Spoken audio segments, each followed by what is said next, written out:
Have you ever seen face-to-face an alien being? Yes, I have. Absolutely. Are we truly alone in the universe? Or are there civilizations waiting to reveal themselves? Thanks in large part to ufology, Dr. Stephen Greer, who has been sponsoring a symposium on the subject, you may have heard a lot about UFOs lately. He is carefully dissecting a network of lies put in place by governments and mysterious organizations that have been keeping the public in the dark for decades. Evidence buried, witnesses silenced, and a carefully constructed storyline designed to keep things under control. However, the mask is now being removed. The truth that Dr. Greer is exposing, the conspiracy between superpowers and extraterrestrial advanced civilizations, is more incredible and terrifying than anything we have ever imagined. This goes beyond simple conspiracy theories. This is the moment when everything changes. Join us as we explore how Dr. Stephen Greer finally exposed everything about UFOs and why it should concern all of us. The topic of UFOs, also known as UAPs, has recently moved from the realm of conspiracy theories to the halls of Congress. Dr. Stephen Greer, one of the world's leading authorities on the subject of UFOs and UAPs, held a 3-hour press conference calling for Congress to investigate what he described as black-budget military operations dealing with UFOs that most of the American government is unaware of. Senate Majority Leader Chuck Schumer promptly thereafter launched a bill to compel the Pentagon to provide whatever data it has collected regarding UFOs. During that week, 3 informants testified before Congress, lending credence to allegations that the federal government had covered up information regarding UFO and UAP vehicles, planes, and pilots. Greer claims that for decades, a secret group of government officials and military personnel have been conducting illicit operations to collect and reverse engineer strange aircraft, all while Congress and the White House were in the dark. Over the course of decades, Greer gathered evidence of what he dubbed an unlawful secret government and revealed the stories of more than 700 high-level government and corporate whistleblowers who were willing to testify about the extraterrestrial subject. The red pinpoints on the United States and international maps he gave were supposed to be bases for these illicit operations. Greer demanded that the government hold hearings and issue subpoenas to investigate the UFO issue. At a news conference that took place in June at the National Press Club in Washington, D.C., later 3 former military members, all of whom previously spoke publicly about their first-hand knowledge of reported encounters with otherworldly flying objects, paired Greer's June call for Congress's attention on the topic. At a hearing held on July 26th, the 3 whistleblowers informed the House Oversight Committee's National Security Subcommittee of their knowledge regarding the federal government's handling of pilot claims of UFO sightings. The 3 whistleblowers spent almost 2 hours testifying at the session. Following his interview with NewsNation, Grush's testimony was the most highly anticipated of the 3. Grush told NewsNation that as an official with the Defense Department's National Reconnaissance Office looking into UAPs, he became aware of a secret crash retrieval program to which he was denied access. These are retrieving non-human origin technical vehicles. Call it spacecraft if you will, non-human exotic origin vehicles that have either landed or crashed, Grush said. Although Grush claims to have been shown sensitive materials, he has not made them public. Despite his background as a decorated warrior and former intelligence officer, he failed to present any concrete evidence to support his assertions. However, according to him, the Pentagon has up to a dozen alien spacecraft, complete with the bodies of pilots. One well-known astronomer characterized Grush's first reaction upon hearing the interview as frustration. David Kipping, an astrophysicist at Columbia University who focuses on the hunt for life on worlds near other stars, stated, "It's so exciting, but it's another example of personal testimony and nothing beyond that." The curiosity of Congress is well-founded, according to Kipping. Years of secret Pentagon footage and witness descriptions of what seemed to be planes acting in strange and maybe extraterrestrial ways formed the basis of Grush's accusations. For decades, these have piqued the interest of top lawmakers and military officials. In 2017, the New York Times published proof of a clandestine Pentagon program that began in response to requests from former Senate Majority Leader Harry Reid, D. Nevada, and in 2020, the Pentagon itself published 3 blurry videos of UAPs. These are part of a larger investigation within the military, which included an unclassified 2021 report from the Office of the Director of National Intelligence. Government authorities from the Office of the Director of National Intelligence stated in that study that UAPs seem to display anomalous flight characteristics in a handful of occurrences. However, they stressed that there were natural explanations, and a 2023 follow-up to that report identified more than 170 instances worthy of further study, including some that appear to have demonstrated unusual flight characteristics or performance capabilities. All that suggests that something strange is going on. Grush is a credible source, according to Kipping, since he is a part of the UAP task force that operates internally. There's no reason to believe he is lying or disingenuous. But after 70 years of UFO culture wars, conspiracy theories, and cynicism, it is not enough to move the needle to have another anecdotal account, Kipping said. Vice President of the Union of Concerned Scientists and Sociologists at the Rand Corporation, Melissa Finucane, warned that Americans should evaluate any fresh and startling claims, including claims of possible alien contact. According to experts who spoke with The Hill, the scientific issues with Grush's and the Pentagon's claims are similar to those with anecdotal or isolated incidents, with the possible exception of personal trustworthiness. According to Harvard astronomer Avi Loeb, the military should make this information public if they possess it. All people should have access to any extraterrestrial objects if they exist. An argument based on let's have an advantage compared to other nations or any other national security concern would work, but this is totally out of place. However, Loeb did acknowledge the possibility that Grush could be mistaken. It's plausible that Grush was deceived or intentionally misled, potentially to conceal clandestine weapons programs that involve human elements. It's hearsay.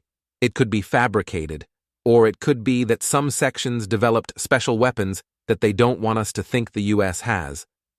According to Loeb, the broader problem with all eyewitness UAP accounts, even those from the military, is that we have no idea what the false alarm rate is, said Kipping. Humans are prone to erroneous identification to varying degrees, and when faced with inexplicable events, humans have a tendency to classify them according to culturally familiar norms. According to Kipping, this is why UFO sightings are a largely American phenomenon. In the UK, where he comes from, people are more likely to think the anomaly they saw was a ghost. According to Kipping, pilots will still occasionally witness strange occurrences, some of which they will report, and others, probably lesser of which, will stay unexplained. Even in a world devoid of extraterrestrial visitors, we can't assess the significance of the Pentagon's leaked tapes unless we know the frequency of pilots' reports of anomalous phenomena and the percentage of cases when these reports prove to be truly unexplained. If sightings of anomalies that ultimately prove to have other explanations happen once a century, UAPs are really interesting because the recent sightings are way above baseline. The 2021 Pentagon report similarly complains that data from fighter jet cameras and spooked pilots raises questions it cannot provide answers for. Both public and commercial sectors are arguing over how to compile such records, after coming to the conclusion that without one, it is impossible to determine how unusual the results are. NASA, according to the Spergel Group, should put its money into collecting UAP data that is well-calibrated, verifiable, and testable if it wants to understand the claims. Meanwhile, public and private institutions are working on a broad-based new push to get data related to extraterrestrial life, from new monitoring programs to space archaeology and the U.S.'s own interstellar research mission that might allow scientists to draw usable conclusions about both UAP and the possible existence of alien life. According to Kipping, there is at least one level of plausibility to Grush's allegations that the government has spacecraft that are sufficiently intact for federal agencies to have removed technology and the corpses of pilots from them. Intelligent alien life forms, if they do exist, may have a reason to come to Earth. Why would extraterrestrials care about Earth at all? Is it possible that aliens are just stopping by Earth for a quick bite to eat if they aren't interested in slaving or having children with us? Some of the most basic characteristics of life's molecules are at the heart of the debate about whether or not extraterrestrial biochemistry could digest humans as food. Proteins, DNA, and RNA are polymers of amino acids, bases, and sugars, respectively.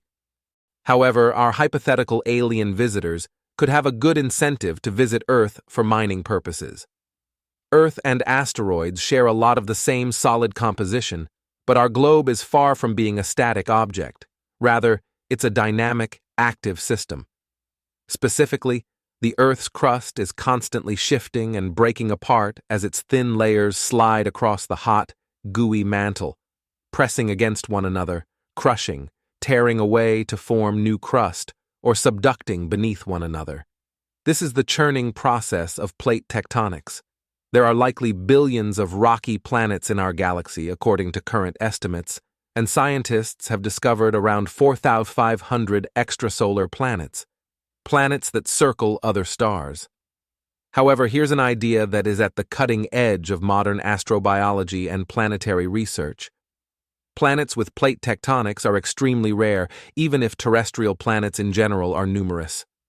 The stabilization of Earth's climate over billions of years, which enables complex life like ours to form, and the concentration of specific metals into rich ores, are both believed to be crucial functions of plate tectonics.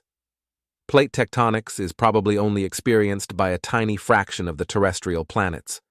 For example, neither Venus nor Mars undergo this process. Maybe extraterrestrials would visit Earth because of our unique plate tectonics and the concentration of certain metals. For them, the fact that our tectonics had also allowed a diverse biosphere to form would be a minor nuisance. Alien civilizations could settle on any number of stony planets in the cosmos. Yet, in order to maintain complex life, a terrestrial planet may require more than just a habitable zone location. Complex life on Earth necessitates considerably more stringent environmental conditions than the hardy microbial cell communities that thrive on inorganic energy deep below the surface.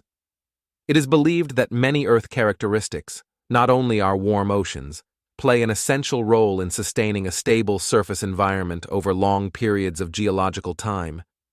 A huge moon keeps the planet's spin axis from wobbling too much. Plate tectonics function to regulate the climate, and the global magnetic field deflects the solar wind and keeps the atmosphere from being swept away into space. Perhaps extraterrestrial civilizations see Earth and similar worlds as desirable colonies because of their relative rarity. However, how exactly would they be able to tell that we are even here, intentionally or unintentionally? Humanity has been sending radio waves into space for around 100 years now. That means extraterrestrials with highly sensitive radio telescopes could potentially detect our presence through their radio program. Still, the Earth-centered light-speed expanding radio bubble that announces our technological emergence is barely about 200 light-years across. Even if other sentient life forms exist in the galaxy, they would most likely remain unaware of our recent arrival because that area makes up a negligible fraction of the galaxy, a disk 100,000 light-years in diameter, to be exact. The Earth has been obviously alive for hundreds of millions of years, even though humans have only been noticeably civilized for 100. This brings us to one of the most talked about issues in astrobiology right now: the rapid production of oxygen as a byproduct of photosynthesis by living organisms on Earth, particularly plants and cyanobacteria, has led to its accumulation in the atmosphere from a few percent at the beginning of recorded history to 1/5 of the air we breathe today. Being a highly reactive gas, oxygen has only been able to build up in the atmosphere due to the continual replenishment it receives from living things. Actually, astrobiologists believe that the existence of oxygen in the atmosphere, especially when combined with a reduced gas like methane, is a biosignature of life on Earth because it is so uncommon to the planet's geochemistry. All we're doing is constructing space telescopes that will scan the night sky for evidence of life by analyzing the chemical makeup of the atmospheres of exoplanets that are located beyond Earth's orbit using spectroscopy. And our arrival on the galactic stage is that of a relative newcomer. Life on another planet may have developed intelligence millions of years ago and utilized its telescopes to search for planets with an oxygen-rich atmosphere. This particular period in galactic history is not unusual, but is the fact that the Earth is obviously sporting biology prompted anyone to say, "Hello, thanks for watching another episode of Space Voyager." While you're still here, make sure to click the video on your screen for more mind-blowing videos about space.